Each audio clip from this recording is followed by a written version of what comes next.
Having a hard time dealing with shot blockers? Watch this.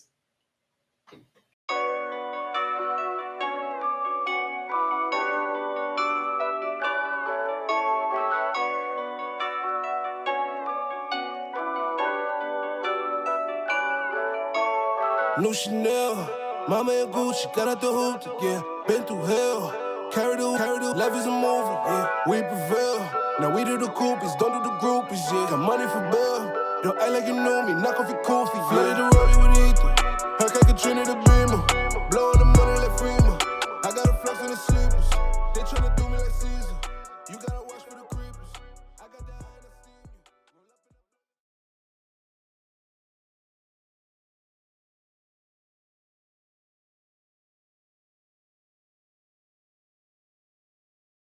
Yeah, buddy.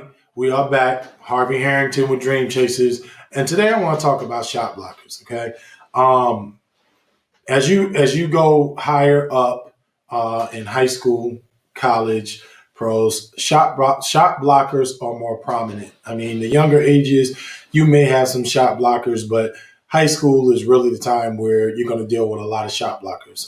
For sure, college and for sure in the NBA. Some people get paid to block shots.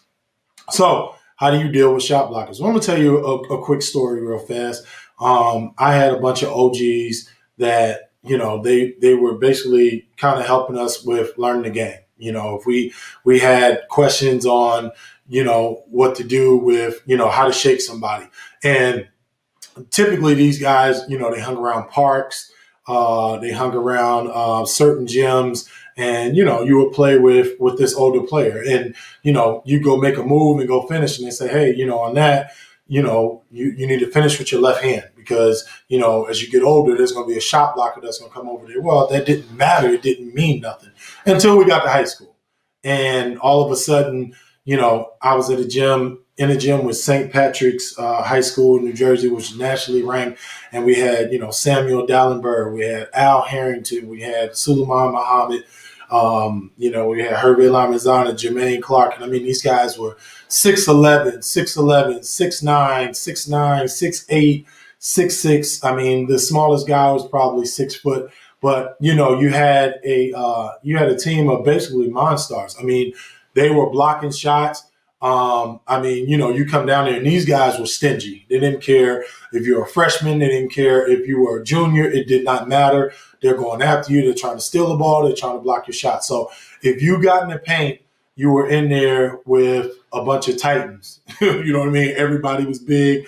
Everybody can get off the floor. They were going, sometimes you put the ball up high and those guys get up there and block it off the backboard. So one thing you can do, just work on crafty moves, finishing, high off the backboard or, for small guards, turning the corner pretty fast. You just have to be crafty. I mean, one guy you can watch is Kyrie Irving. Kyrie Irving, he gets down with those 6'11s, and it's very rare you ever seen him get a shot block. Dame Lillard, I love Dame Lillard. He's another guy. C.J. McCollum. Chris Paul, Russell Westbrook. Why are these guys, 6 foot and under, and people are not blocking their shots? Okay. All right. Lastly, the biggest thing that I was taught early was that you need to go at the shot blocker. And think about it like this. A lot of those guys, they know how to make a lot of circus shots, but realistically, just because there's DeAndre Jordan down there or Dwight Howard, these guys still attack the basket. Ultimately, basketball is a game of numbers. So I believe this is what I personally believe. All right. If you go out a shot blocker, 15 times in a game, for sure, I think they're going to get 3 to 4 fouls. I mean, you just have to keep going at the shot blocker. I mean, find times where if you can get him off his feet, maybe getting into his body. But a lot of times it's just having a will to get to the basket. It just seems like a shot blocker gets in there and somebody sees it, and now, people are not shooting the ball that the normal way that they do. All right. So they're not shooting that normal layup, or, they're not trying to get around the corner to beat the shot blocker there. I get it, to make adjustments on floaters and, you know what I mean, just different shots to get it over the shot blocker. But at the end of the day, you have to go at the shot blocker. That was just one of the things that, I remember talking to, one of my OGs, one of those guys that, they had played, for a while. And at that point, they were probably still playing, and they would be able to make moves and get shots over big guys that were trying to block their shots. I mean, they just had that mindset that they're going to continue to go at the shot blocker no matter what, be relentless with it. But at the same time, you do have to practice being able to get your shot off and being able to make shots over the big guys. I'm Harvey Harrington. I want to thank you guys for watching. Just remember, dreams don't work unless you do.